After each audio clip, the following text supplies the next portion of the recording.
Bonjour à tous, bienvenue à notre classe sur le compostage. Je suis sûre que vous avez déjà entendu ce mot et vous voulez en savoir plus. Allons-y tous ensemble, voyons ce qu'est le compostage. Le compostage est un moyen de recycler les déchets verts ou les déchets organiques. Ces déchets se décomposent de façon naturelle par l'action des organismes vivants dans la terre tels que les bactéries, les champignons, les vers de terre, les mille-pattes en présence de la chaleur et de l'air. On obtient ainsi une matière organique qu'on appelle le compost. Mais qu'est-ce que c'est qu'un déchet vert?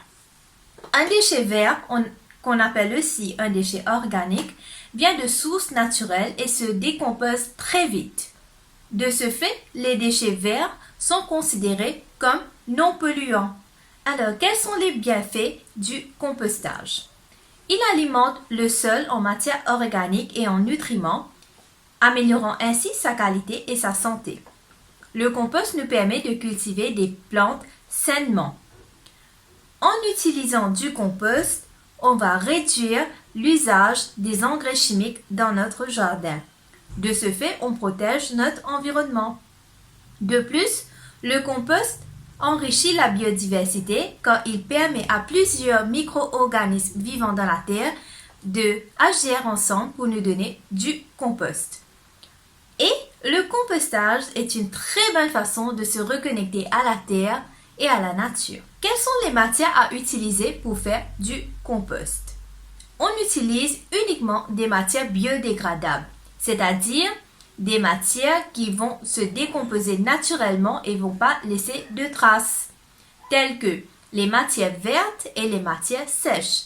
Les matières vertes sont humides et sont riches en azote et les matières sèches sont marrons et riches en carbone. Parmi les déchets verts, on a les déchets de la cuisine, tels que les pelures et les parties non utilisées des fruits et des légumes, les coquilles d'œufs, la marc de thé qu'on appelle aussi la paille de thé, la marc du café et parmi les déchets du jardin, on compte de l'herbe, des restes du gazon coupé et des feuilles vertes.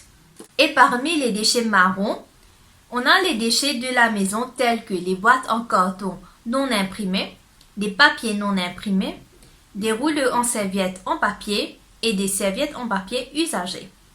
Et parmi les déchets marrons du jardin, on a des feuilles sèches, des brindilles et des branches coupées finement, la poussière de bois et les copeaux de bois.